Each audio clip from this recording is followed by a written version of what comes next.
안녕하세요 여러분, 기백장군 인사 올립니다. 오늘은 제가 특별히 그냥 한국의 대통령, 미국에 살고 있는 재미교포로서 한국의 대통령 선거에 대해서 한 말씀 올려볼까 합니다. 이미 뭐 여당 후보는 이재명 경기도지사로 이제 지명되지 않았습니까? 대장동인지 소장동인지 사건으로 좀 시끄럽긴 한데요. 뭐 그건 이제 검찰청에서 알아서 할 일이고요. 일단은 그럼 이제 또 하나의 중요한 거는 이제 제1야당인 국민의힘 후보로 관심이 쏠리지 않겠습니까? 어차피 뭐 떨거지들 대통령 선거만 되면 나오는 떨거지들 있잖아요. 되지도 않을 거면서 그냥 공탁금 걸어놓고 그냥 자기 이름이나 알리자는 건지, 뭐 예를 들면 허경영 같은 이제 그런 건 다 빼고, 그럼 이제 현실적으로 여당 후보가 정해진 상태에서 국민의힘 후보가 누가 될 것이냐, 이게 이제 진짜 다음번 대통령 선거 아니겠습니까? 이제 그런 상황에서 제가 볼 때는 저는 홍준표 후보를 지지합니다. 왜냐면은 윤석열 후보의 인기가 뭐 한때 하늘을 치솟았지요. 검찰총장을 하면서 살아있는 정권에 이렇게 맞서는 모습을 보이는 듯한 모습을 보면서 했는데, 요즘 그 토론회라는 걸 거치면서 보니까 역시 경륜은 무시 못한다, 이런 게 드러나더군요. 왜냐면 태권도장에 오늘이나 뭐 태권도장에 다닌 지 일주일 된 하얀 띠가 3단 4단하고 대련이 되겠습니까? 예, 이런 말도 안 되는, 그러니까 그런 게 너무 많이 보여요. 그러니까 그 미숙함이, 그러니까 검찰총장 출신이니까 법은 잘 알겠죠. 그러나 그 법 외에 너무 문외한이더라고요. 예.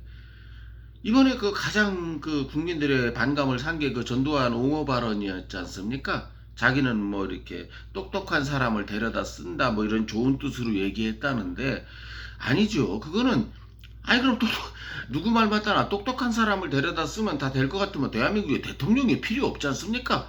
경제 분야의 경제 전문가, 정치 분야의 전문가, 국방 분야의 국방 전문가 배치하면 되죠. 대통령이 그걸 컨트롤할 수 있는 게 대통령 아니겠습니까? 예. 이제 그런 식으로 조금은 부족하다는 거죠. 예를 들면 정치적으로 따져서, 법률적으로는 모르겠으나 정치적으로 따져서는 흰띠나 노란띠라는 티가 너무 나지 않습니까? 어떻게 대한민국 정치를 좌지우지하는 대통령을 흰띠나 노란띠한테 맡기겠습니까? 검정띠 3단 4단한테 맡겨도 나라가 산으로 가는데, 배가 산으로 가는데 말입니다. 특히 문재인은 말할 거 없지요. 근데 여기에 야당 후보 중에서 정치적 경륜과 뭐 타박한 지식, 예? 또 소신, 이런 걸 가지고 있는 사람 홍준표 말고 누가 있겠습니까? 원희룡 지사야 워낙에 이제 지지율이 낮으니까 뭐 거론할 필요도 없다고 생각하고요. 좀 무시하는 것 같아서 죄송합니다만은, 또 유승민이라는 뭐 한 5% 정도 지지율을 받고 있는 사람이 있지만, 이건 뭡니까? 이 인간은 이거 배신의 아이콘 아닙니까? 김무성인가? 거기다가 뭐 지금 이준석 당대표하고 뭐 하태경이 그 깐죽대는 놈. 그렇게 해서 이제 뭐 박근혜 대통령을 저거 한 배신하고 나가서 자유한국당이 해체돼야 된다 어쩐다 하고 떠들어댔던 인간들 아닙니까? 사실 이런 배신자를 대통령으로 뽑을 수는 없는 노릇이고요. 우리 보수 우파 세력에서. 그러면 남는 건 누굽니까? 일일 일 실언을 한다고 하지 않습니까? 윤석열 후보가요. 일일 일 실언을 하는 후보, 이런 사람, 이런 정견이나 뭐 아무것도 없는, 그 비전이 없는 이런 후보가 제1야당 국민의힘 후보가 돼서야 말이 되겠습니까? 단편적인 그 인기를 가지고 말입니다. 예. 저는 홍준표 후보가 이런 면에서 가장 적합하다고 봅니다. 많은 정치 경륜과 뭐 행정 경험, 도지사를 통한 행정 경험, 국회의원을 통한 정치 경험을, 또 사법부에서 검사 출신인 사법 경험을 두루두루 걸친 홍준표 후보가 가장 적합한 후보가 아닌가 싶습니다. 그리고 또 그렇게 무슨 뭐 부정과 비리로 연루된 사건이 터지는 게 하나도 없지 않습니까? 예.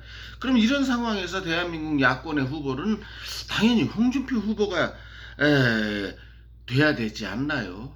전두환 대통령을 옹호하는 거. 저는 전두환 대통령 시절에 고등학교를 다니고 청년 시절을 보냈던 사람이었습니다. 그때 당시 어땠느냐? 정말 요즘 20대들이 안 믿겠지만 말이에요. 뭐 전두환 대통령이 윤석열 말대로 일견 잘한 것도 없지 않아 있어요. 뭐 의료보험 제도를 만들었다든지 이런 건 있는 거 인정하는데 5.18이나 12.12가 아니었으면 그 사람은 대통령이 아예 될 자격이 없는 사람이에요. 그러니까 이건 윤석열 후보의 착각이고요. 또 실질적으로 시민이 그중에 청년들이 당했던 고통은 뭐였냐면은 제가 그때를 생생히 기억합니다. 정말 서울역 앞에서 버스 타러 걸어가는데 10m당 한 번씩 전경들한테 검문을 받았어요. 아니 당신 말이야, 나 조금 전에 저기서 검문 받는 거 네 눈으로 봤잖아. 그래도 얄짤없어요. 에? 빨간 세력 색출해낸다고 해서. 아니 그 당시 20대가 다 빨간 세력은 아니잖아요. 물론 그 당시 빨간 세력이 임종석이나 누구나 저기 뭐 통일부 장관 하는 새끼 그 누굽니까 그 새끼. 그런 빨간 세력이 있었던 건 사실이지만 대한민국 20대 청년이 다 빨간 세력은 아니었거든요. 대한민국 20대라면은 이유 불문하고 제 세대는 다 알아들을 겁니다. 이유 불문하고 10m 간격으로 한 번씩 검문을 받고 지나갔어요. 특히 신분증을 놓고 나가는 날도 있잖아요. 사람이 살다 보면 바지를 갈아입는다든지 웃도리를 갈아입으면서 지갑을 안 챙겨서 굉장한 곤욕을 치렀습니다. 내가 나라는 게 밝혀지는 순간까지 집에도 못 가고 말입니다. 그게 전두환 시절이었어요. 이거 지금 요즘 20대 청년들 믿으시겠어요? 이 말을? 사실입니다, 여러분. 이게 제가 증인이에요. 그런 증인이 어디 한두 명입니까? 다들 지금 살아 계시잖아요. 자, 이런 사람을 갖다 옹호하는 영상으로서 그 독재를 반대하는 사람들에 대한 굉장한 반감을, 그리고 또 이것이 국민의힘의 의견인 양 전해진다면 큰일이죠. 아니죠. 이건 윤석열 개인의 의견이지요. 예? 윤석열 개인의 의견이지 이것이 홍준표의 의견인 것 같다 이렇게 전파되면 그건 큰일 나겠죠. 그래서 이런저런 면에서도 홍준표 후보가 마땅하고 경제정책이니 정치니 뭐 군사적인 그 공약을 내놓는 것도 아직은 공약이라고 할 수 없겠습니다만은 굉장히 현실적이잖아요. 윤석열은 뭐 질문하면 대답도 못해요. 이런 사람은 다음번 차기를 노리면 모를까 정치를 좀 배운 다음에 하얀 띠가 태권 검은 띠 행세하려고 하지 말고요. 한 다음에 뭐 차기나 차차기를 또 그럴 만한 나이도 되고 뭐 김대중이나 저 김영삼이 늙은 나이에 대통령 된 걸 생각해보면 차기나 차차기를 노릴 수도 있고 지금은 배워야 되는 입장이라고 생각하고 경륜이 있는 홍준표 후보가 마땅하지 않나 저는 이런 의견을 올리는 바입니다. 그리고 또 공산주의에 대한 관도 문재인처럼 임기 내내 중국 눈치나 보고 북한 눈치나 보는 이런 놈이 또 이재명이가 대통령 되면 뻔할 뻔짜 아닙니까? 우리가 왜 중국 눈치 북한 눈치 보고 살아야 돼요? 대한민국이 사드를 배치하던 대한민국에 핵을 갖던 주권을 가지고 가지면 되는 거지. 거기에 대해서 뭐 중국이 영향이 어쩌고 저쩌고 그런 걸 왜 따진단 말입니까? 북한이 핵이 한 개면 대한민국 10개쯤 갖고 있으면 되는 거 아니에요? 이게 주권 아니에요? 이게 주권. 이런 걸 주장하시는 후보가 홍준표 후보밖에 누가 있단 말입니까? 윤석열도 뭐 중국 눈치를 봐야 된다 이런 말을 하더라고요. 중국 눈치를 왜 봐요? 대한민국은 주권 국가인데. 거기다가 또 노골적으로 박근혜 대통령 내가 대통령 되면 바로 사면하겠다. 이명박 대통령 사면하겠다. 물론 이분들이 죄를 지었는지 죄가 얼마인지는 모르겠습니다만은 박근혜 대통령 같은 경우에 45년이 뭡니까? 45년이. 그럼 지금 현재 지금 현재 문재인 대통령 이 새끼 퇴임하고 나면 징역 몇 년 때려야 될까요? 제가 볼 땐 이거 중국이나 북한의 아부한 죄를 따지면요 이거 450년 가지고도 부족합니다. 이런 정확한 판단을 하실 후보 홍준표 후보밖에 더 있겠습니까? 거기다가 또 흉악범들 내가 대통령 되면 흉악범들 사형제도를 부활시키겠다. 당연하신 말은 아닙니까? 대한민국은 법치주의 국가입니다. 사형을 받으면 6개월 안에 사형을 집행해야 된다는 헌법이 있는데도 법무부 장관들이, 그 문재인이가 그러잖아요. 사형은 없어져야 된다.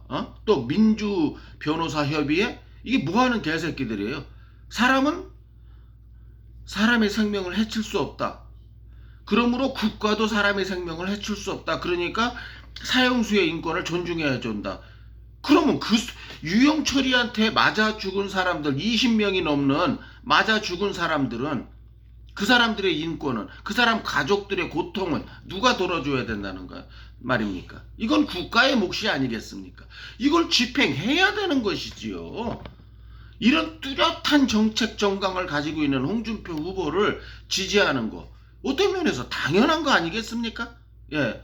제1야당의 후보는 이번에 정권 교체도 중요하지만 지금 정권의 잘못한 것을 바로 잡을 수 있고, 지금 현재까지 잘못되어 있는 제도를 바로 잡을 수 있는 용기와 정책과 추진력을 가지고 있는 홍준표 후보를 제1야당의 대통령 후보로 국민의당 많은 당원들과 지지자들이 적극적으로 지원해 주시기를 이 계백장군 간절히 부탁드리고, 그것을 넘어서서 본선에서도 이번에는 제발 빨갱이가 대통령이 되는 일은 대한민국 국민이 막아야 되겠다. 이런 것이 계백장군 오늘의 여러분들에게 강력하게 주장하면서 드리는 제 마음의 호소인 것입니다. 감사합니다. 계백장군이었습니다. 꼭 부탁드리겠습니다. 홍준표!